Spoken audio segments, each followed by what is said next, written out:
Hello everyone, and I am your Abdul Kaif. So currently I am working with microcontrollers. So you can see this is the microcontroller Raspberry Pi Pico, and it is connected with my laptop. You can see lot of junk on my desk. These are jumper wires, these are some breadboards, and these are old mosquito bats, soldering iron, and many things. So basically here I have made a program.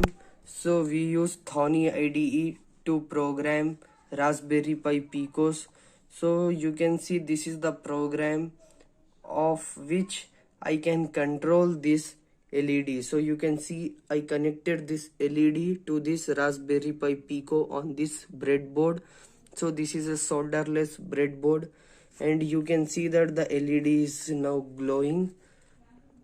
So now with this program I will control this LED. So now you see I have made a function here to control this LEDs. So in the place of 0 now I have written 1. Now you see what happens.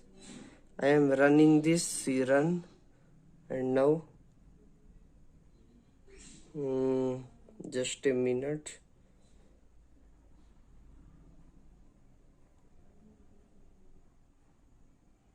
So yeah, it's not working. Let's try with 1.5.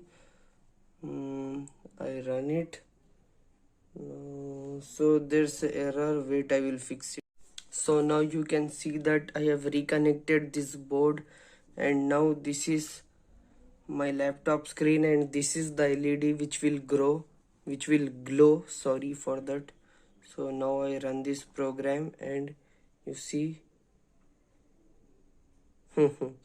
so this LED, I got this from a old scrap light bulb.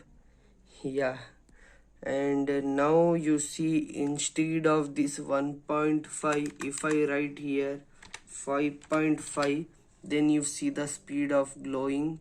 So this is a run, and now you see. So these microcontrollers are basically used in robotics and many other things. Now let's increase it to 10. So I don't know what will happen. Oh, it's amazing.